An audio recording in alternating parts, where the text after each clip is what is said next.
Luca Nation, episode 694, a Memorial Day special of Lucas Tigers and Bronze, the best sports card podcast in the world. Thank you for liking, subscribing, sharing, commenting. Your comments are our oxygen. And there are a few guests that we get in the comments. Have them on, have them on, have them on, have them on. And this is not one of them. It's facts. Sorry, I had to. No, proceed. Please. Cage. So first off, Memorial Day is the holiday that it always reminds me how lucky we are to be in this country, how other people have protected and served our country. So I'd be remiss if I didn't take a second to thank our fallen soldiers and honestly just our soldiers in general. But other than that, I have a feeling today's going to be another holiday, which is Cage Troll Day. So he already woke up with not happy. The whole NBA playoffs have been me trolling. I was going after Ja. I go after. I'm like an equal, fair, and balanced troller. I think. What am I supposed to do? Root for the Knicks? That Obi Toppin, he sure can't dunk. What am I supposed to say? Well, what beautiful basketball? Team, what's your I have no team in basketball, right? I just don't, right? So the thing is, I was a Knicks fan when I was a kid. I was a huge Patrick Ewing fan in the 80s when he came out, in the 90s. So, I was a finger roll away from from glory, as they like to say. I also, my senior prom, my senior prom was, you're way further than a finger roll away from anything, my friend. You in the books. So my senior prom day was Game 7. John Starks abysmal shooting against Hakeem Olajuwon. Even the 2 years where Jordan was gone, we couldn't do anything because we ran into prime Rockets, Hakeem the Dream, and Robert many championships Ori. So that was my basketball. I would love it. New York's a different place when the Knicks are winning, but that just hasn't happened in forever. We're talking 30 years. So basketball is almost irrelevant here. With my son, he's the biggest front runner in the world. So believe it or not, before LaMelo Ball was drafted, you remember I was a Hornets guy. I watched Devontae Graham just to be funny. Big Devontae Graham. Yeah, it was Devontae Graham. That was my guy. And I like Ja. I believe it or not, I don't even hate Tatum, but I take it. People say trolling, and yes, there's a trolling aspect to it, but I take it from the person who's actually seen kind of like the way the markets go, and these guys haven't done shit. Yeah, they haven't done anything. Are we all buying Bam Adebayo right now? No, right? But Bam did the same shit that Tatum did. Bam took the Heat with some other players on the team to the finals, didn't win anything. Right? Are we all buying Bam Adebayo cards hand over fist? Forget about Jimmy Butler. We went through this already. Nobody's buying Jimmy Butler. Nobody cares. But let's just get Tatum. And I get it. He's 24. He's the best. He's in Boston. He knew Kobe or something. I don't know. But people just, they want to make the same mistake over and over and over again. And I guess that's where my trolling comes from. I don't know. I'll shut up. You tell me what you think. Just buy Tatum. He's a god. I'm a Laker fan, so I don't buy Tatum. I probably have one Tatum card. But he texted Kobe, so the Lakers take him as their own now. He's so adopted. I talked about Laker fans about this, and we don't want the Celtics to win because we don't. So even if Tatum was homies with Kobe, whatever you want to call it, that doesn't matter. I think most Laker fans would rather have the Warriors win, which is kind of weird, but it's you have to pick. Do you want the Celtics or the Warriors? And that's a tough choice, but I would rather probably have the Warriors win. So let me ask you, this will be helpful. We can go through all the crazy stuff you're doing now. You and Andrew, I'll put it on mute. You guys could talk about whatever the best, Bud is. Don't let him threaten you with the mute button. It's one of his favorite things. No, but some of the things dominance. Some of the things you guys could talk about, the one type of weed versus the other, facial hair, these things. I can't. His beard, Sasha's beard is way nicer. I can't. That's a few years in the making. I want to make it clear I don't smoke. because my mom probably will watch this. Yes, he doesn't smoke, Mama T. Well, I don't smoke. I don't. He doesn't smoke. He doesn't drink. He doesn't spend any money on cardboard at all. He doesn't eat fast food. His heart is in perfect condition, Mama T. My two issues is a lot of fast food, and I spend a lot of money on cardboard. So, here's my question. You are a Laker fan. You're a young Laker fan. So I already know what the answer is, and those are my favorite questions to ask. In your collection, how many Jerry West, Kareem Abdul-Jabbar, Elgin Baylor, I mean, we could say Magic. How many of those guys cards do you have? Right now, probably a couple, but like the thing with me is like I'm just moving stuff like constantly, so I buy a lot of those guys because they move well locally. Right. So but like, you're a mover. You're a flipper. You are not a collector. You're not gonna let this stuff stand still. Is that right?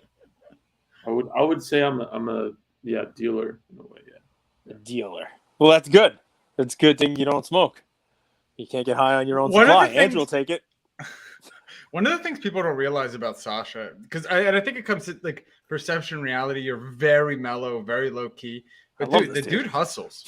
Like if you got what one thing you and I were going back and forth about was most people don't realize you live like 2 hours away from Burbank, even though you're always there making moves, buying cards, selling cards.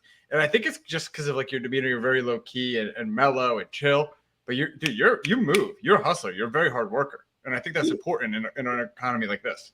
Yeah, I mean, I would say that like I think that people don't realize that like this is like an everyday thing. So like it's not like when somebody's just recording you, where if like it or just on Instagram, like this is like an everyday thing, and I think that's like the only way you can like legitimately do it, or else there's going to be other people that will be able to do it better than you. So yeah. What is it that you do? Like, is it you buy like right now with Whatnot, you could buy in bulk, right? You could buy collections and you could break them down. Yeah, I do like a multitude of things. I mean, the market's so weird right now. So, auction houses became a great opportunity to buy versus going to shows in a lot of ways. So I do like everything. I'll buy low-end collections. We'll buy high-end stuff. We buy wax, and we could go out to shows and buy. And we also I sit at home and I buy on auctions. Like it's literally like right now is like a time and period where there's not just one way to do something. It's honestly like it comes to you and what you think you're best at. And right now for me, I'm just doing a little bit of everything because of, again, the timing we're in and the economy period we're in. I don't want to, just focus on one thing. I kind of want to, be really good at a multitude of things. You started a show on Whatnot. A lot of people have checked it out. You had one of the USC players was on it the other day. Yeah. You've had Coleman cards. You've had Rizzo. You've had the Card Father. You've had a ton of really, really awesome guests. What's one thing you've learned from them, or maybe two things that you've learned from all those shows, right? Because one of the beauties of doing this podcast, we're 690 episodes in, is I'm a better collector, better understanding of the card hobby. One, because I have an amazing co-host who literally knows the history of sports, but also because we have amazing guests on. So yeah. What's one or two things you've learned from all those guests? That's a really good question. I would honestly, you could be honest. I haven't learned anything. I'm the smartest person in the hobby. None of them taught me shit. God, I would say from the whole experience, I've learned that we're like all human beings, and like we all have like periods of time like in business where like it's tough and really great, and like I've learned from like the guests of like what they kind of did to get through either great times or really shitty times. Like with Rob from Burbank, I remember, I don't know if I talked to this about right on the podcast or if it was off the podcast. It might have been both, but we talked about like, how was it like when you were a kid growing up in like 2008, 9, and 10, where things weren't really, amazing economy wise. And he said, dude, it was rough. Like, I mean, he would say like my dad's working these extremely long work days, coming home late at night. Like, so, those sort of like periods of time to like talk about those and remind people that like, hey, look, like, it's not always going to be, amazing. And there's going to be periods of times where business is tough, and this is how you can like get through that. So yeah. What about all the youth coming in, right? You had your buddy, he's 18, he goes to Berkeley. Always forget his name. Shia. Shia. There's still young kids coming into the game. Like there's still people entering the hobby day after day after day.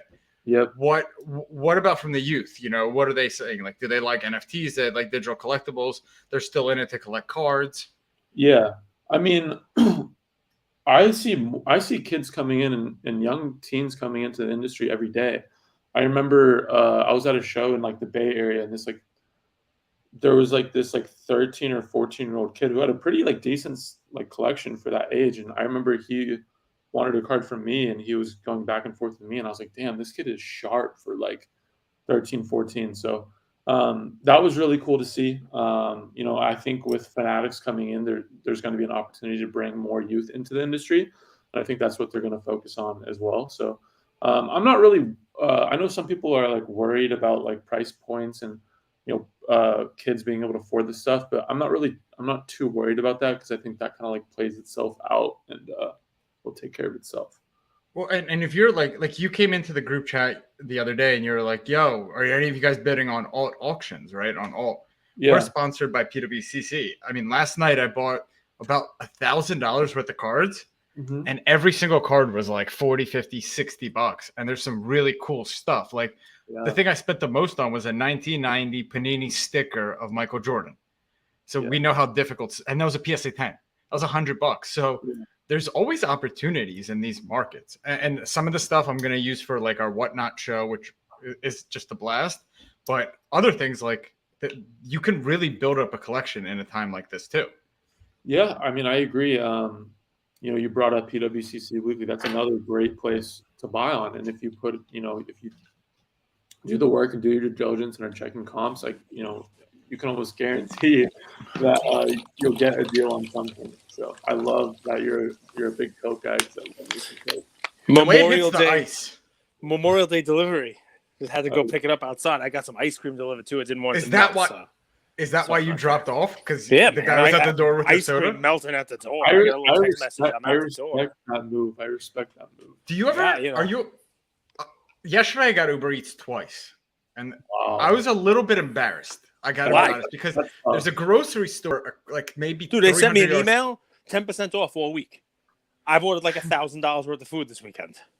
And I'm going to order later. I got a barbecue place. I'm going to order like a ton of barbecue and have just food all week. So you're not embarrassed ordering Uber Eats? Embarrassed. I tip like a boss, man. Embarrassed. These people love coming to my house. They're fighting for it. I'm like a diamond level, whatever the hell you call it. Sapphire in the pyramid. Well, Sapphire's where you go. You go to the Sapphires, right? That's like, Cinnamon, take the main stage. You told me that? That was that one time? No, at Sapphires?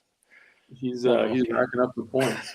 Yeah, that's it, man. I got all kinds of free stuff coming my way. I get all kinds of free stuff. I you know what? The sad part is I dropped off right when we were talking about Mini Shia. That's my favorite dude. I like that dude. That dude hustles too. I like him. You should have came to VCon, bro. You saw him. I mean, I should have. I do have regrets about not going to VCon. I will tell you that. There was a balancing act. I am a Libra. You got to balance the scales all the time. And basically, I would have probably enjoyed myself. I would have liked to have met. You were born in October? October, yeah. Damn. I would like to have met Chuck Liddell. Yeah, see? Down here on the internet again. I have no idea. An excuse for not going? There's literally no one in my house. I don't know, Cage. But yeah. Don't get your hopes up, because you could have Chuck Liddell. You could have the best table at VCon, and that's objectively speaking not my own personal opinion, and still not make it into Sasha's vlog. How did we not make Final Cut? Okay, so that's a really good question. Adrian, which we probably met, is the new guy that's filming and editing, and that was probably his like second time out. So he hasn't kind of learned who's who. So I bet you on the next vlog you'll be in it. Next VCon. Dude, I gotta give you praise. Like, people look at you like you're a collector, you're a hustler, you're flipper, whatever words we use. All these words to like describe people, but you are a leader in a lot of ways, because every time I see you at a show, and I don't know if you pay these people, if they're just your boys, you always have a group of people around you. And I think it's a testament to them just wanting to be with you. They're your friends, whatever they are, and you guys always roll in a crew. Yeah, I mean, Gonna try LTE. That's all right. They roll in the crew. yeah, I mean, a lot of people don't know, like with Kyle, who was filming for me for like a couple years. We grew up together. We worked together for like 5 years, and then, yeah, I mean, he needed a job, and the filming stuff came up, and that's how it happened. So usually like I like to like bring people on that like I've already known and like are my homies and stuff like that. So that's how I kind of like to keep like a kind of close knit group. And that's Sometimes they mess up and they lose the audio, like when you did a deal with my co-host. Yes, but that that happens. That happens. What did you do with that Zard? I moved it. I probably moved it like 3 weeks after I got it from Cage. Cage, you still with us? Look, it's part of the business. What's going on with your internet today? You think it's the Memorial Day? Someone's using the microwave all day? But sometimes you lose the audio, and I've now got off Wi-Fi. I'm on LTE, and I'm still about to get kicked off StreamYard for the third time. Can you believe that we've done 695 episodes of this with you've probably known Cage longer than I have. Maybe it's probably the same amount of time, but maybe I don't really know for sure. So something I like to ask people, right? So in life, we go through trials, tribulations, all that stuff, and we could talk about how to get out of those. But last year, you reached a hobby celebrity status. You had an article written about you in the Washington Post. Is that right? Yeah. I'm sure people came out of their woodwork. They were like coming from high school, like, Sash, I knew you're going to be successful. You're the fucking man, right? Like people are hitting you up. You're like, who are you? New phone? Who this? Yeah. How have you not let the hobby celebrity get to your head? Cage, it's all good. I'm asking phenomenal questions. We're going to get value for the audience no matter what. This is a solid question. Again, like how I said, get the laptop. I have a pretty like tight knit group of people that I fuck with. So I mean, like it's just like the guys that I mess with, and then anybody else who really like hits me up from high school or whatever it is, like you could say what up and how's everything. You leave them on red. No, I don't. But there's a separation with that at the same time because you don't want to. I don't know. I'm the type of person that I always like keeping like a small kind of like group of people that I fuck with. Like once it gets to like too many people, like for me, like there's too many people that you gotta like check on and see how they're doing, like and being friends with them and all that stuff. Like I'm not the type of person that can do that. Like it's just I know how I function. Like so yeah. Cage, are you with us? Do you have any questions for Sash? Because I could keep going. I could keep rolling forever. He's gone. Dude, this is unprecedented. I think what happened was he pissed off some Tatum fans and they hacked his phone, and now they're messing with him. I believe it. I believe it. Do you get into hobby politics at all? Like, do you get into hobby drama? Like, is that ever like IG, all that stuff? No. So like I was a poli sci major in college. A lot of people don't know. So and like, a high end and a high level baseball player too. A lot of people don't realize you're a pretty fucking good pitcher. Yeah, it was. We're not talking about those times. Gotcha. But yeah, like I just don't want to spend my energy on that sort of stuff. And for me, like I want to focus on what I want to focus on. And going to VCon was a really cool experience because you got to see the digital asset side to the physical, and that kind of got my juices flowing of like what I want to do over the next like 2 to 5 years of the businesses that I want to either start or try to start or help. So those are the things I'm focused on, and everything else I think I don't know. I just don't want to really worry about it. You seem to me like a guy like when people kind of go left, you go right. So like right now, crypto's getting crushed, NFTs are getting crushed. Are you actually going the opposite direction? So like you have this collection of cards, you've bought right, you're sitting on really good assets. Are you selling some of those, and now you're buying, ETH at what half price what it Yeah, was? Are you buying crypto punks? or whatever? Yeah. I looked at CryptoPunks and I think they're like 50 or 60 ETH right now, and I was like, damn, that's like a really good number to buy into. I haven't really. I don't think I'll make a play on it very shortly, but I think in the macro, I would like to have one. At the same time, I am looking to start something in the physical and digital space, which probably will be starting or be re-announced this week. So stay tuned Like for that. what? Give us a little preview. Don't give us the whole thing, but like give us like an appetizer. I just think that there's not enough content for both physical and digital assets, and I think the content that is out right now isn't up to par of what it should be. So that is something that I am going to try to tackle. And is it like, because dude, we use the word NFTs for everything, but like digital collectibles are not always NFTs. Like Panini collectibles, for example, Yeah, those aren't really NFTs. Those are like digital sports cards because people want to collect Evan Mobley and Cade Cunningham before the season's over. And it's a lot easier to do it on Panini Direct, for example, than it is to like wait for the tangible release to come out. yeah. That's not really NFTs, right? Like NFTs are like CryptoPunks, apes. That's how I see it.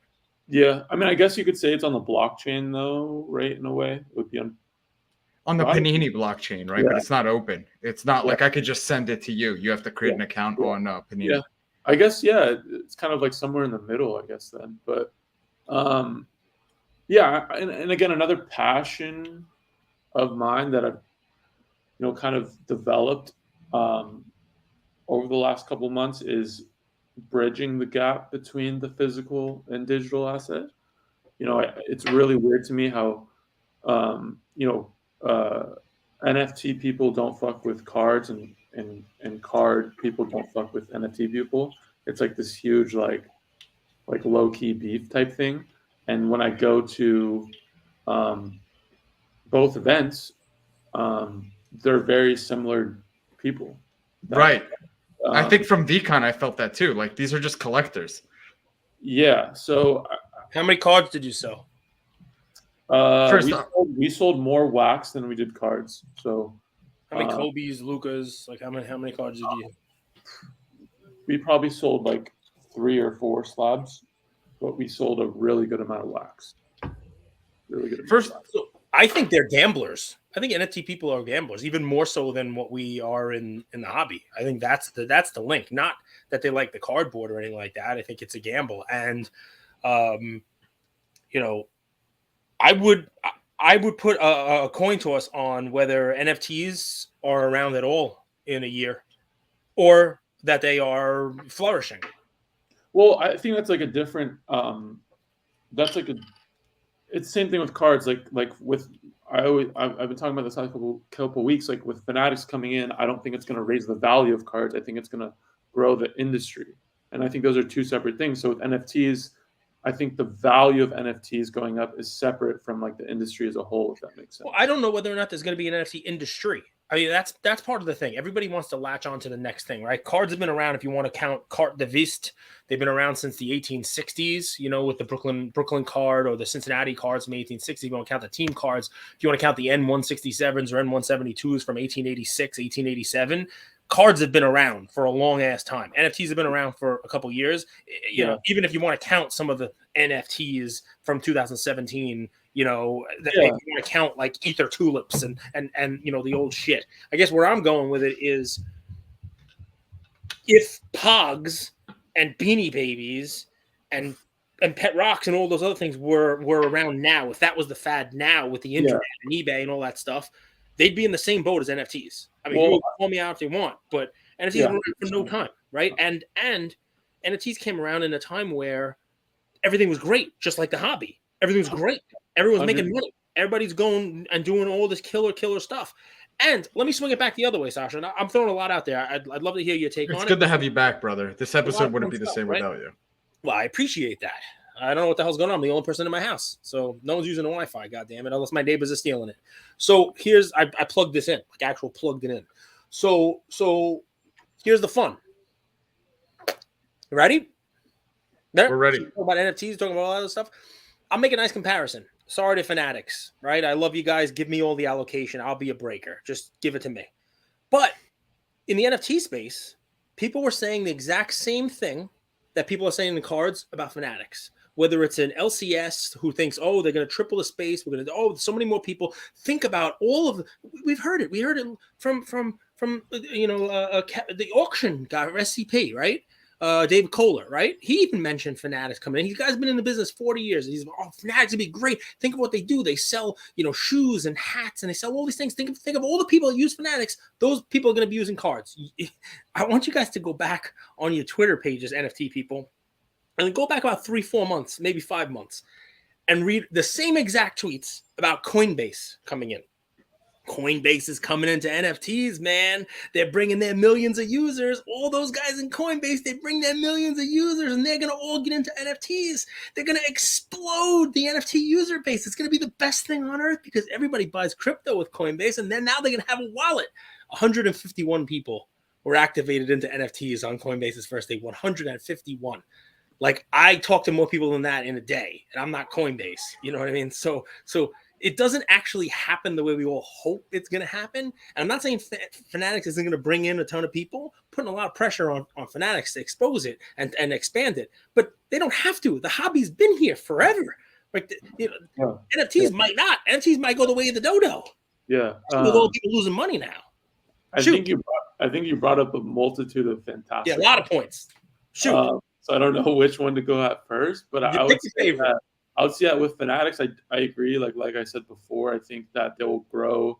They'll reach more people, but that doesn't mean the value of cards will go up. Like, I think that's, again, two separate things. So if you have a card right now and you're thinking, oh, because Fanatics is coming in, this card will get exposed to more people and the value will go up. I don't think that's the case. I just think they'll make cards more accessible to more people. And I think that should be their goal, right? In terms of crypto and NFT, valueless cards? What do you say? But valueless cards? I mean, just cards to put in the hands of people just so that they have cards? I mean, I think there should be products where, like, it should be like, like, go to the store and pay like $10, $15 to get your hands on cards. Like, I think there should be that. And I think that's what they're probably going to do.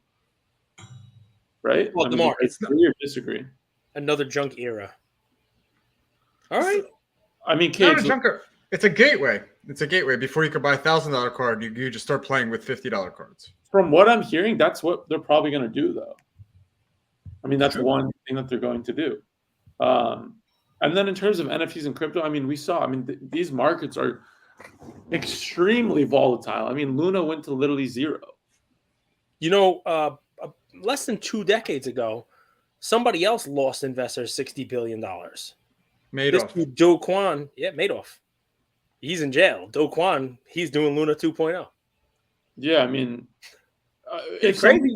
And that's the one thing, like, you got to understand, like, it's still extremely early in these markets. So, like, you can lose a bag real quick if you're not, like, in it.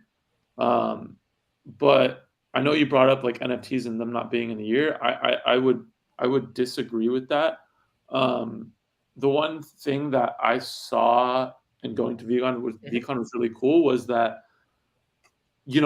Chris Cardvault brought up a great point. We were walking through the welcome party, and he was like, the net worth of everybody in this like grass field has gone down 80% in the last 2 weeks.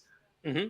But then what we saw is everybody was there. They're happy. They're passionate about, the space, which is really cool to see. Now, if I went in there and I saw, like, people were like, fuck, bro, like, just lost a bag, like, fuck this shit, like, that would have been a completely different story. But it wasn't like that. And I think Andrew can attest to that. I'm sure it wasn't. Here's why I think that, though.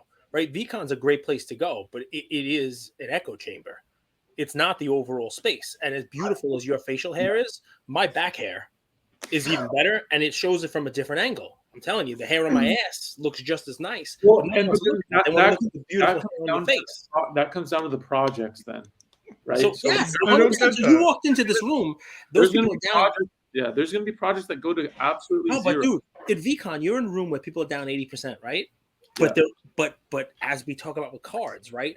Most of them are they're down 80% because they took their tiny bags and exploded them to a huge amount that allowed them to be down 80%. If you took a look at that 2-year chart for them, year and a half chart, 1-year chart, whatever it may be, you're going to see that their bags are still bigger.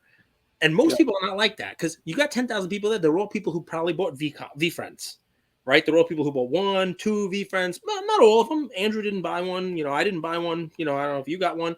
But most of those people took $1,000 and turned it into a $30,000, $40,000 item and did that multiple times over. And if in May they got into VFriends and they were following Gary, they probably, I'm sure you met Yam Karkai while you were there or went over to the World of Women booth. But Gary basically turned that into a money machine for anybody who followed him. That thing was printing out. The art is sick. It was sitting there for days. Nobody cared about the art. The art became sick after it was valuable. I can have my kids' kindergarten class do the same exact art. It's interchangeable art on a bald head. And what happened was Gary said, hey, I'm minting this now. And boom, it sold out in 2 seconds. And he made thousands of dollars for more people. And yes, they're down 80%. But that thing minted at 0.07. Most of those people got in. He brought in Logan Paul. He brought in all these people into World of Women and other wolf.game and other bullshit that's out there, right? All money-making, cash cow, you name it, make the wool, right? And those people, they got in, even if they got in at a half ETH, whatever, that thing went up to 10. Now it's down to 3 and change. But still, 3 and change is way more than 0.07 that he got him in at. So that VCon, people better be happy there. Because if they're not happy there, whoo! I mean, like that's like the heaven of the NFT space. Those people have all made a bunch of money. Sure, they're down, but they've all made a killing. The rest of the world are the ones that bought in because those people at that event were the ones saying, "This is the next big thing." How is that different from people who came into the hobby January 2020 and they bought LeBron Topps Chrome for a G, and then that went up to 40, but now it's at 8. How many of those people you think are going to stay? For card people or for NFT people? Card people. And the difference, of course, is that cards have a base of millions of collectors. Yeah. NFTs do not. So NFTs lose 80%, and all of a sudden it's just a bunch of people with friggin' 8 PFPs jerking each other off. It's funny that we're talking about NFTs a lot in this podcast. I think it's super interesting. So. I mean, look, you can take us wherever you want to go. I think that with NFTs, though, like it's more of like a cult. It's like how do I explain this? It's almost like the clothes you wear, like you're representing something, right? So like you having whatever it is, like a CryptoPunk, whatever it is, like a Bored Ape, like you're in that like squad of people that have it. Just like how Coleman has a Luca Gold Prism, right? He's in those. There's 10 people or I think there's only 8 out. There's 8 people in the world that have that card, and those are the people that have it, and they're in that like group, right? So I think all collecting in general is just like a representation of what kind of group and what you want to be in. So I'll buy that. Believe it or not, Sash, when NFTs were going up, no one wanted us to do any content on NFTs. Now in our Discord, everyone's like, hey, can you guys do like more NFT content? Like, can you make like a sub channel? What are you guys in? What are you doing in NFTs? I think they just want to piss on people's graves, if we could be honest. And let me make it clear, I'm still in it. I got plenty in my MetaMask. I still have plenty of stuff. I'm heavily invested in one project. I think this year, I mean, my bet is on play to earn games, the NFT worlds that are built on like Minecraft. I think that, instead of just bringing people in, my thought is that NFTs will kind of morph into, the gamers coming in and using this to kind of, play to earn tokens, earn kind of like Axie Infinity was one of the first ones to do it. That's kind of where I've shifted my NFT money away from kind of like the raccoons and whatever other things I was buying last year. I think people learn that Orphans. you're really just basing it off if you think the project creator like can figure it out, right? Like that's like what you're really, because there's been like rug pulls and really shady shit in NFTs, like really shady stuff where people are just chasing a bag and then they're out. So like I think the art is cool or whatever, but knowing the owner and checking out their background I think is essential. I think there's a cool part of it that may stay. I mean, obviously it's a small thing, but like I bought a bunch of Buster. We talked about him at the beginning. Buster's utility mics, and he sent me a message this week, as I'm sure he's sending to everybody who owns. Like, fill this out, Google Doc. It was like a whole bunch of questions because he does like physical stuff that he gives out. With he does physical stuff. Sounds dirty. Sorry, Buster. But he adds physical utility with the digital the digital NFT. What's my shirt size? Who's my favorite team? So he's taking, okay, you're an owner. I'll send you some Yankee stuff or whatever it is. Like he's actually taking an interest in it. We, with our NFT, by the end of the year, we'll make sure that everybody who has a Tiger gets at least half of what they put in through free SGC grading. You know what I mean? Like you guys had an NFT. Yeah. So we're you don't want to just like, okay, that's it. Goodbye. See you later. We'll send you one if you have a wallet. We'll send you one. You can rock a Tiger. Why not? I'd fuck with that. I appreciate it. If I was investing in the Tiger NFT or World of Women, I think World of Women got out the gate fast, but we saw what happened at the Kentucky Derby. I think we're that horse. Like we come out the gate slow, but we add value every step of the fucking way. And the beauty is that, I think with you guys, you're looking at this like from such a macro perspective where like you're not in a rush to, do anything, which I think is always like the best way to go about it. Because I feel like all the guys that are rushing to like please their people that own their NFTs, like that's I think where you get in trouble. Like get the floor price up. I wanted to ask you, Sasha. You're a young entrepreneur. Like, I remember when I first started out in this game, I wanted to quit like every day, man. It's like sometimes you're like, I'm taking like 3 steps forward and it's like 3 steps back. I'm like, will I ever build traction? Do you still get that? Like, I know you've felt a lot of success. You've done well with cards. You've done well with NFTs. You've surrounded yourself with really, really intelligent people. Was there still that like, this is tough? And, maybe I should go like get a job. Maybe I should go, partner up with someone. Like, do you still think like that or not anymore? No. I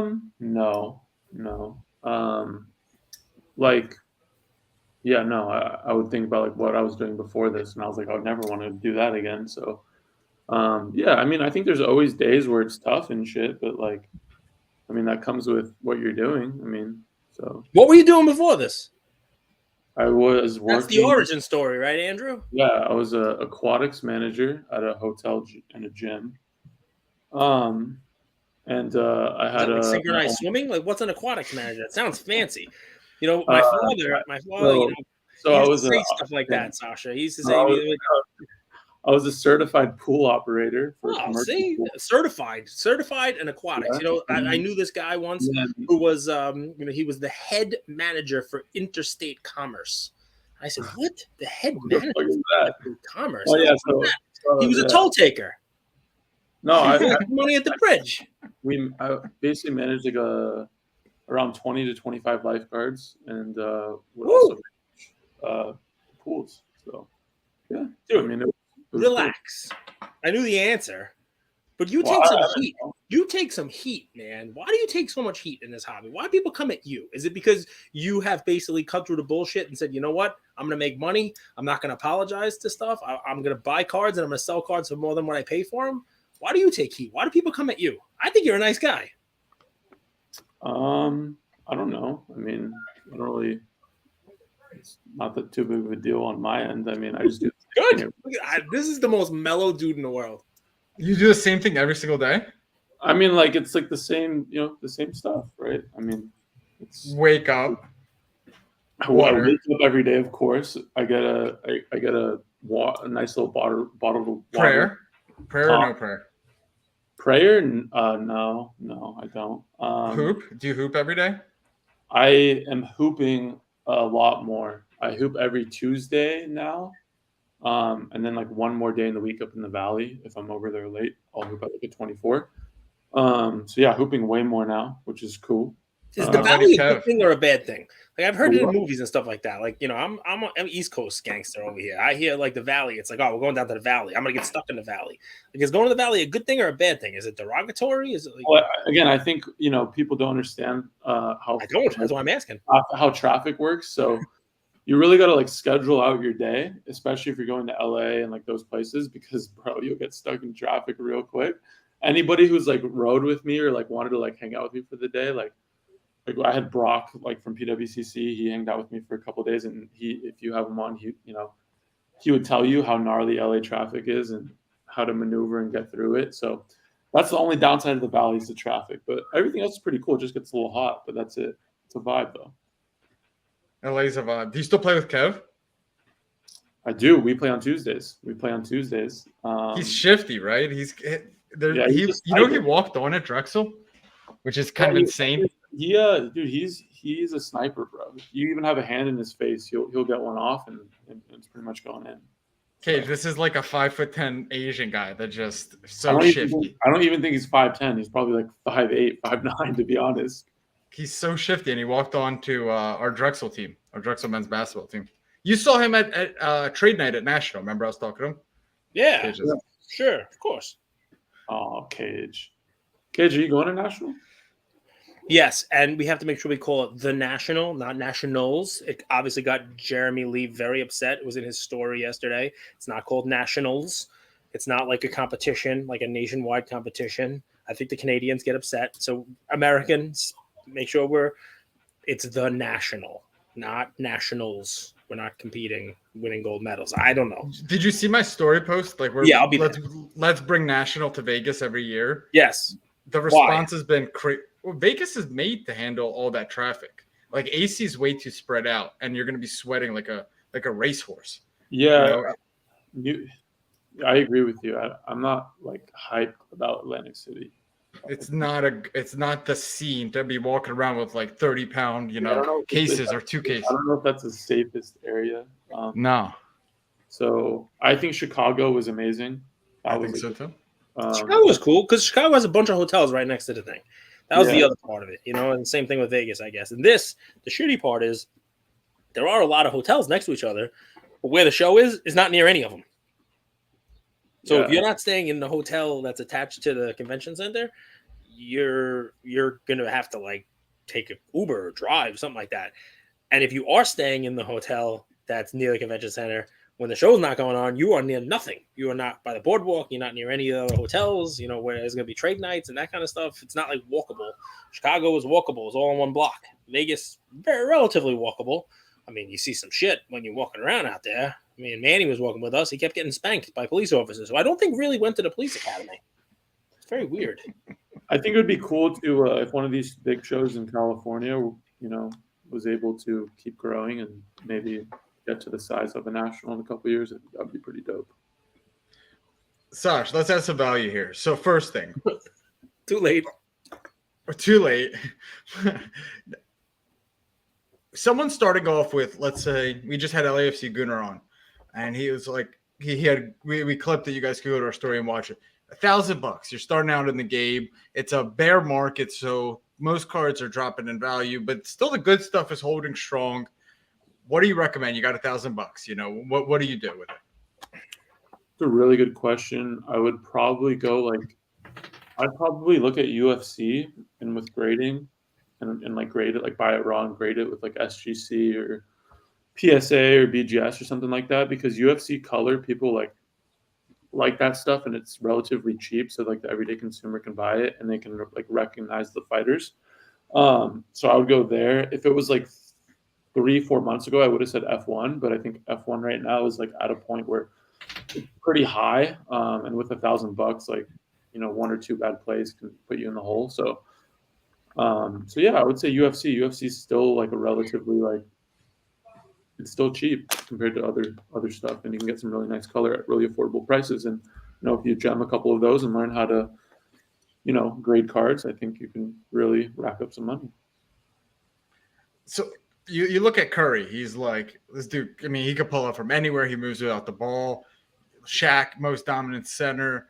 Kobe, just relentless competitor. LeBron, best athlete of all time. Maybe Will is right there. What's your magic power? You know, are you just when it comes to negotiating with you, you go for the throat? Like I remember Cage couldn't speak for a few days after you took the Charizard off of him. Are you just an engine? Like you could just be a trade night till 4 or 5 a.m. What's like the magic power of Sasha T? I mean, I'm a big Kobe guy, so I've always like taken like, and I've watched a lot of interviews with Kobe, and kind of goes based off of what he says and is, and I just think I'm very like consistent in what I do, and like again, like somebody who does this 2 days out of the week, over a month period, right?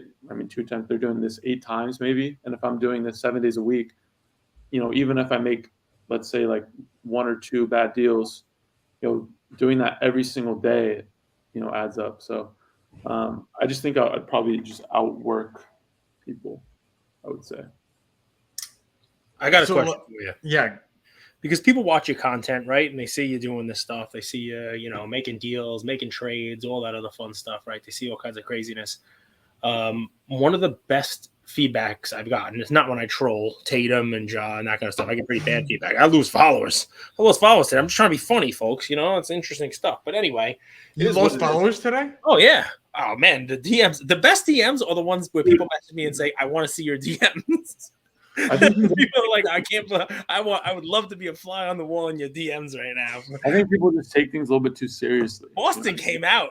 Some Boston guys came out in full with my Tatum lot. They didn't like my Kobe response that I answered as Kobe from that job's not finished. They didn't like that at all. They didn't like that. That was pretty funny. They didn't like that one bit, right? So, but anyway, it is what it is, man. That shit happens. So I got that, and then but I'll tell you, the thing where people have responded to favorably the most is we had an episode in the last week or so where we talked about it's okay to sell at a loss. And I'd love to chat about that with you for a little bit because, look, we all like to put on airs. We all like to talk about how we're the best at this, 7 days, Kobe, Mamba mentality, never lose. But Kobe lost. You know what I mean? Even Kobe, even the great Black Mamba, with the killer instinct and the whole 9 yards, loses. And, sometimes you make a bad call. Sometimes the card you thought was going to gem doesn't gem. Sometimes, you get in at the wrong time. And honestly, Sasha, if there's one thing I got from you from this episode, it would be kind of a couple minutes to talk to the youngsters who I think look up to you in this. They love the hustle. They love that, they think they can follow you and kind of, mold their own version of you. They I think need to hear that it's not always a win, right? Yeah, I mean, look, like I've lost on a lot of shit, like 100%. And I think I think I definitely talk, especially with the pod. The reason I wanted to do the pod here and also why I'm doing one is because I want to talk about how like those experiences, right?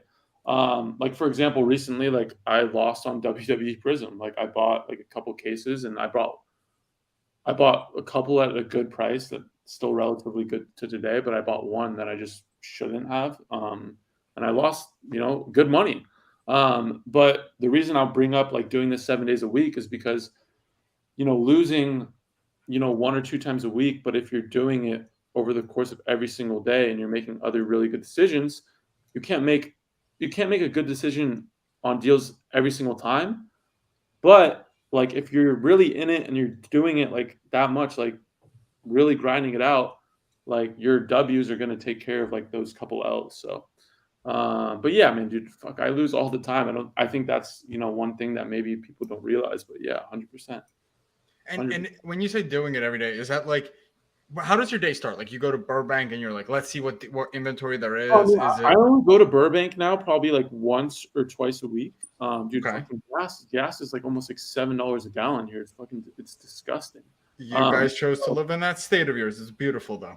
I hear there's a lot of really awesome people. But yeah, I usually go to LA 1 or 2 times a week, and what I do is I plan out my day like ahead of time. So like, I always have other deals around the area, so I kind of line it up. And then with Ryan, he already knows the stuff I'm going to be bringing in or the stuff that I want, so he'll pull it, right? So it's very more like efficient than maybe what it was like a year and a half ago, just because it was so much. The market was just crazy then. So it's very planned out.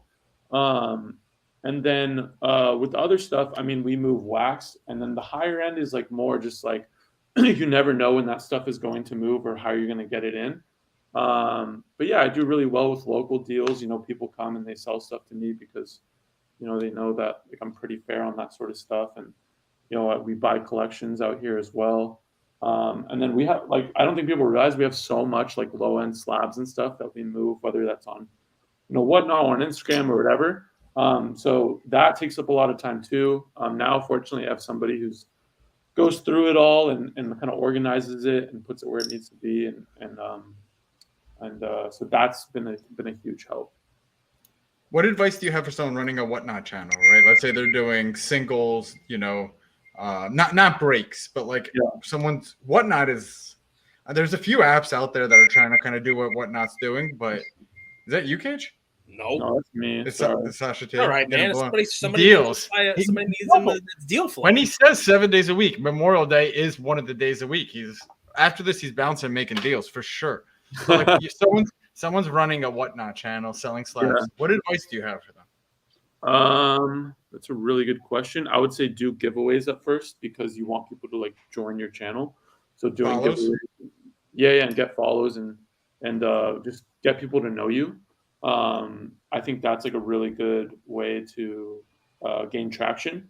For what we do, like we do mostly like $100 cards and under on Whatnot, and just things that I really think are cool, like patch autos. Like there's so much shit like that people like. Everybody wants to say like everything's so high, like and prices are really high, but like then you like look through collections and you like see like mid-level guys patch autos are like $5. I would imagine Whatnot works for you because you're buying collections from people and spending a couple $1,000, $10,000, maybe more. You're buying a collection and they want you to just take it all off their hands. Yeah. And basically, to make it work, they're throwing in these $5, $10, $50, $70 cards on top of it just to make it work so that you buy the high end stuff. And now you're throwing this stuff in, which they're not going to go on Whatnot and dump these things. So it's almost like a way for you to. It's a long process too. Yeah. Like people don't realize like that when we buy this stuff, it's not like it just goes out right away, which we want to get. I'm trying to get to the point where it is out in like 2 days, but sometimes it does take like a week or like 2 weeks for it to actually move. Like I think that's also like where I'm trying to get better and like make it like a little bit more efficient. So yeah. Yeah, no. Logo Man, triple Logo Man, pulled by Backyard. What do you value it at? I think that Shine publicly offered $3 million, I want to say, and I think somebody else offered close to $5 million, so I'd value it close to $5 million. I know Kate really crazy. Look, I get like what people are saying it doesn't look like amazing and all that sort of stuff, but when it comes to high end, it just comes to what somebody's willing to pay. It doesn't really matter what like 99% of the other collectors think. It just matters about what are the couple people that are going after it and what are they willing to pay. Where's Drake? Where's Drake? Drake is a gambler, bro. Drake is a gambler. So I got to tell you, my thought on that was I thought Drake was actually looking to get that card, and I thought he was going to get LeBron to sign it, and then they'd sell it. And then you had a triple logo LeBron with LeBron's auto on it, and Ken Golden or whoever would sell it. That's what I thought the play was all along. But I guess it's not. Wouldn't that devalue the card, Cage? That particular one, I do not think so. That specific card, it would not devalue, even though your entire premise. I would think it would devalue it. I mean, if you got one person. Such, you said you don't think, or you do? I think it would. Why? Right? Normally, I'm with you. But that particular card, if you're talking to me that it's worth $5 million to one person. I wouldn't pay it. I know, but that's the point. If I pulled that card, I tell you what I would have done. There we go. I literally would have given a Lambo to somebody else. Well, yeah, but I'm saying if I pulled it. Yeah. Like, if I was the one that got the card. But yeah, the Lambo would have been sick if I pulled it. Yeah, exactly. So, I would have sold the Lambo though. I don't want to. You're tall. You're too tall for a Lambo. Gas is expensive. Yeah, and gas is expensive. Forget about insurance on that car. I would go hard on that thing for like a week and just crash it. So I don't do that stuff all the time. Usually not talking about cars. But I would probably hit up LaFave, and I'd be like, "Yo, like, connect me with Drake," and just be like, and just sell it to him, even if it was at like a discount versus selling to another private collector, because like the getting that card into Drake's hand, I think would do more benefit for like the overall market than like a normal like low key collector. Fair enough. Your My last favorite thing. Go ahead. your last big chase was the Zard 10. You still Yeah. have that? I do not. I sold that privately. It wasn't to me, guys. For these fucking collectors, you don't even know how long they hold shit. Might be a day, might be a He week. doesn't collect. He made that very clear in the beginning when my internet was shitty. Yo, remember He's a dealer. the first time I came on the podcast? I think it was like what, 2 years ago. October 2020. That was, yeah, I remember that. I was taking midterms for college, like right after or something like that. Jesus. Midterms for college. Good for you. Most people think you're older, by the way. Most I know, people. and I that's like one issue with this beard. I'm like, bro, I'm 23. Like, chill, guys. Chill, I'm Tatum's age. Yeah. I don't want to be all up in Cage Lawyer stories. Like, Chill. I'm just starting out. It's Sasha. He's just starting out. Listen, dude. And yet you'd have done a lot in the last 2 years. Every show you're at, you're doing the content, you're taking some lumps, and you're making money. And that card is gone. Look at you. He really is a dealer. He buys a card and he's a sells dealer. it. Last question: are your family? What do they think about all this fame? Seeing you in the Washington Post, Fame. you know. Did you see him in the Washington Post? When Oh, your yeah, internet was bugging out, I asked him how he doesn't let it get to his head. When I all heard of his that. high school girls are like, "Hey, Sasha, I always knew you were going to be successful." Like, what, you know, I'm sure that happened. When he's on TV in Asia with Shyway Vlogs, then I'll say he's famous. That happened to me. Yeah. I saw that. That was dope. So dumb. So dumb. so, family, like, what do they think about all this? Like, a few years ago, you were Red Oaks, you know, the show. I picture you as like Red Oaks, like the tennis master, and now you're like one of the biggest money maker for your age in this space. You know, what are they saying? I mean, like, some arrest. It's the same thing. Like, nothing changes. I mean, we're still. I mean, my mom's my mom. I love my mom. My dad's my dad. I love my dad.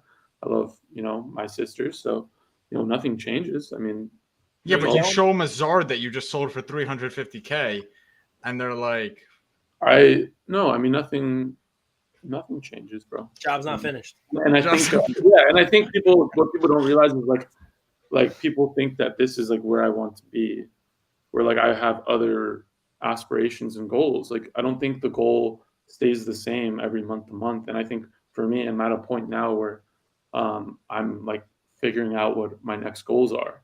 And I think there's a lot of people out there, and it's a good way to take it home. A lot of people out there in the same spot, right? They came into this, they've done some stuff, they made some moves. You know, it's a little harder now. You name it. Obviously, I don't know if all of them have the same, you know, drive as you. You know, Burbank once a week, and, you know, LA and private deals and deal flow and all that stuff. And you're assessing.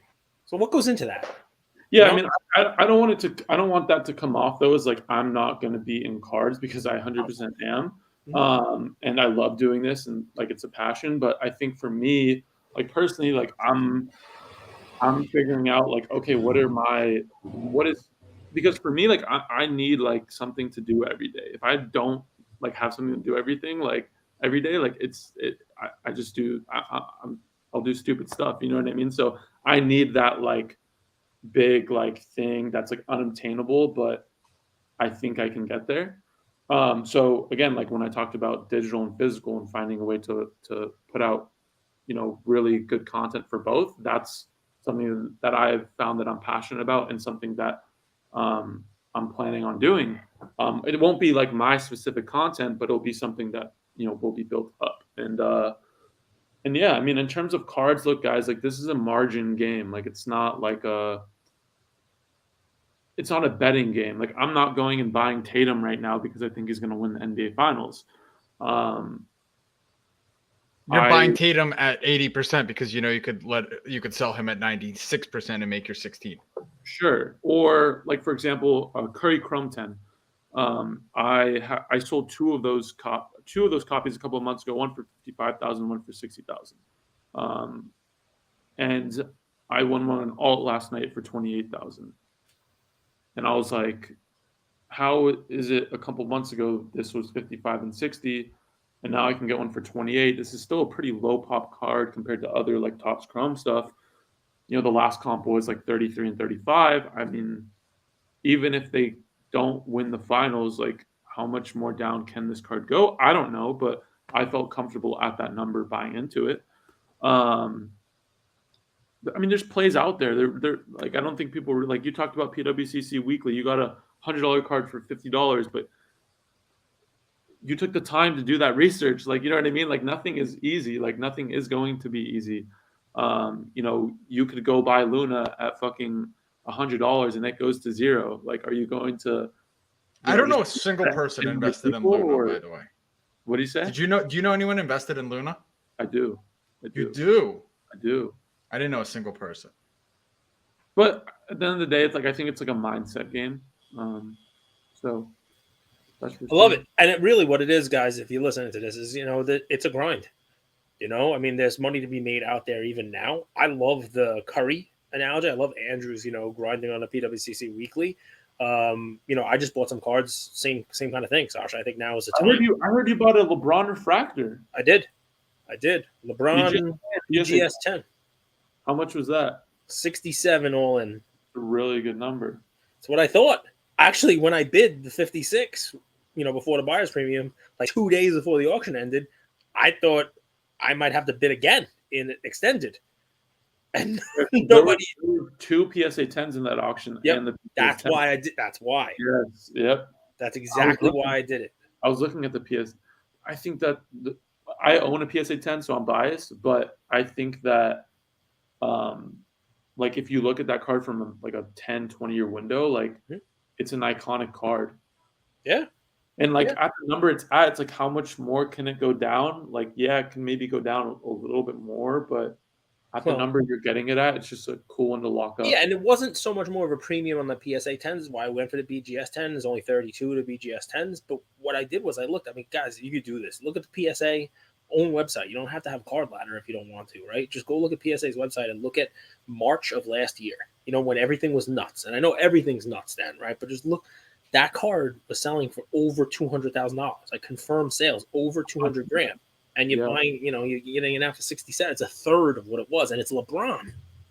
So I know somebody who paid $200 for a PSA 10. So like, I think people are scared to buy into LeBron right now, which is understandable. But if you believe in the market, you shouldn't be buying him to win another championship. You should be buying him because of his resume that he's already done. I bought it because I'll put it next to my Jordan that I didn't sell at a high either, and I'll have that. And I bought a Tiger Woods, and I put it next to that. And if I have to save it for 10 years or 20 years and give it to my son or whatever it is, that's it. Like it's at a level now. If your son gets it, he's just going to sell it right away. Maybe, but I mean that's not for me to tell him what to do or not do with it. But no, he may. But the point I think that you're trying to make, and I'm doubling down on, is I'm not buying that LeBron to hope he wins a championship this year. I'm not buying it because I hope they sign Lillard, they trade for Lillard and sign Zach LaVine, and all of a sudden he gets another title. I don't think he needs to win ever again. I don't think he needs to even lace him up and play ever again for that card to have more value in the future than what I paid for. And that's the decision that I made on that card. Not because I'm buying it to be short term on it. Tell him about your Tiger Woods. So you got the Woods for what? Do you mind sharing? 20,000 all in. It was 17 plus bias. And that's a BGS 10. BGS and 10. And the PSA 10 actually sold for more. So not in a while, but so BGS 10s don't sell that often. But I'm talking about the Sports Illustrated for kids, the perforated 1996 one, which I guess is sort of like a pre-rookie or whatever. Some people don't like those cards. It's the one I always like because I'm not an auto guy. I guess if I was doing Tiger, I could also do the 2000 auto one. Ravel likes it, and that's all that matters. He hates the perforated cards. But in any event, last year I told Andrew, I thought, there were a couple cards that I was like, they're gonna move. Jerry Rice's rookie, when I bought mine for 33 or 36, and then it flew to 100. Now it's down a little bit. And Joe Montana, I bought mine for 27, and that one went up. I mean, it's also come down a little bit. But the Tiger Woods at the time, one sold for like 17. I'm like, this is gonna fly, but I couldn't find one. Like I couldn't get one. There was, one in the PWCC vault, and it was like I was like offering 25 grand at the time because I knew it was going to go up. But so that particular card, and I was like, let me put in a bid for it, and I think I won it where I won it because I won it in Robert Edward, and just to take this back. So what you were starting to talk about is now you're looking at auction houses more, right? Because there are other auction houses out there that have these lots of cards, these sets that you can break up, these other things that people are not looking at. Dude, I got a message yesterday from somebody who said, I never heard of SCP and I've been in the hobby for years. Thank you. That auction house looks great. I'm going to bid in this next auction. Have you met David Kohler yet, Sash? No. Dude, you got it. You're a Laker fan. I think that's an intro we got to make. He's got the biggest memorabilia collection of all the Lakers. Mike in Game War. Doesn't he live in Orange County? I'll give you his address right now. I'm just no, I'll make the connection. I don't know Orange County, LA, somewhere in your general area. I think he lives very close to me. Somebody was telling me about that. So we'll definitely make that. But the point is, right? So I think I bought that from an auction house and nobody was looking at it. Well, what I mean? And I think like last year the card shows were really big, and they still are like really big. But I think if people take a step back and look like, hey, if I'm going to a card, like you need to plan out what you're doing. If you're going to a card show Friday, Saturday, Sunday, if Golden and Premier are ending Saturday night and Weekly ends on Sunday, right? Like you need to understand that there's actually a lot of better deals you can get at the auction houses than versus at the shows. Because the reality of the situation is, if you go to a show, what are most people doing? They're trying to look for alt because they want to sell their cards to alt because there's not too much action. I'm not going to say there's not too much, but it's easier going that route than versus, sitting at your show. You need to make things happen. So like you need to understand that the market we're in versus the market that we were in 6 months ago or 12 months ago or a year and a half ago or 2 years ago, right? So yep. I give credit, by the way, for what I buy. I give credit, for a little extra added confidence to the card ladder guys. Josh put a little, a couple stories in there. I say it all the time. And, he's like, there are certain cards I think are hitting floors. Look at the charts. We talked about a couple of cards, and that LeBron was actually one of them. Yeah, in the BGS 10. That's a very good number you got that at, and it was so interesting because I saw that auction and I saw the 2 10s in the BGS 10. I'm like, if you're like, that's a perfect time to buy that because there's basically three of them, market, and you really got to look at how many more of those copies are people going to push out onto the market versus bring into their collection and hold. So, I really like that. So going to shows, alt's buying inventory right now. That's like the number one buyer of inventory. Yes, I know they did something different at Dallas where they're like consigning at 80%, so they'll give you 80% of the value of your card. That's like that's yours. Like if it goes for cheaper than that number, you still get to keep that money. And if it goes for higher, of course, you get the rest, and then they get a small percentage fee of that. But usually they do like 72. But I think before what they were doing is they were buying cards outright. Like I've done deals with them, they buy it outright. But I think they're going off of that now and just doing the consigning for right now. That's another really interesting platform and a platform that really has made an impact on the market. 1% selling, right? Yeah, and they've helped out a lot of dealers too. And a lot of dealers that couldn't move cards. They've helped the market. Now I think a lot of dealers are starting to, be upset, I guess, in a way, because they are actually putting these cards on their market, and maybe they're not doing the amount that a lot of people thought they were going to do.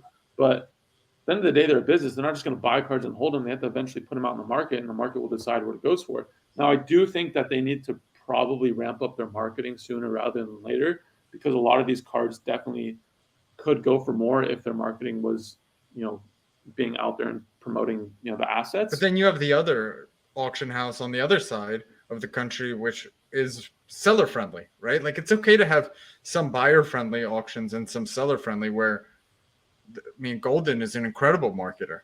And would you say that his stuff goes for true market price? I would say that the top cards always do really well, but there's a lot of stuff in those back pages that are really good deals.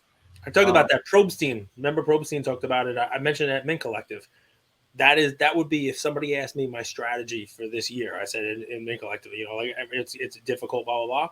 He talked about it. Go to the back pages of some of these auction houses where people are not looking at it, right? And you buy lots, you buy these cards, and people are selling them for you can take it and flip it. You can take it and sell it yourself, even if you have to hold on to it for a week, 2 months, whatever the heck it is. Some of these things, they don't get the eyeballs that the first 5-10 pages get. So, and that's the beauty with all is that they have such an amazing collection of cards every liquid auction. Like it just is what it is. Like every card's like pretty like solid. So you just have to think like they need like if I was. What's all paying you to come on our show and do like an all They're not paying me anything. Do they pay you in like Lefko hugs? Like what's going on? No, they're not paying me anything. I'm just saying from like the aspect of I read the comments, like I know what people are talking about in like all auctions. Like I bought some big cards a couple days ago from them. I just think that like there's a lot of dealers talking about this, and I think they just need to start marketing a little bit better and start putting out their marketing plan. I think sooner rather than later, because all this stuff affects the market. Like every auction house, like when it closes, it affects what people think about the market. Like because a lot of people think in that micro aspect. So it's all about the comps. Are you going to National? Yeah, 100%. You want to take a helicopter there? No, not from LA. No. But did you hear about what Bleeker's doing? I didn't. You guys need to inform me. So AC's kind of in a weird spot. Like it's 45 minutes from, probably even farther than that, like an hour from Philly Airport, also like an hour and a half from Newark. So it's not a great location. So what they're saying is, hey, people, fly into New York. We're going to have like trade nights every night before National starts. And then we're going to have buses going from New York City to National and back every single day. Leaving early morning, coming back late night. And helicopters. No one wants helicopters, but so buses is just how normal human. Yeah, helicopters is a little scary. But yeah, I think we're still a little shook with Kobe. I understand. Yeah, but have you ever skydived? No, I don't like heights, bro. No one does. That's the whole point. You challenge yourself, just like you challenge yourself to go 7 days trading. I have friends that like love like doing that sort of stuff, and I'm just like, I'm good, bro. Like that is. Cage, would you go skydiving? No. I'd rather sit down with Cage, have a nice like meal of like In-N-Out with some canes and some like fucking some nice like, frozen yogurt after. Like that sounds solid to me. What if you found out that you have a higher feud? Yeah. What if you found out that that's more dangerous than skydiving? I would still do it. I mean, I don't have wings, right? If I was supposed to be flying or jumping out of planes, something like that, I'd have wings on me. I don't have wings, right? I have arms. Yeah, I mean, to each their own, I guess, right?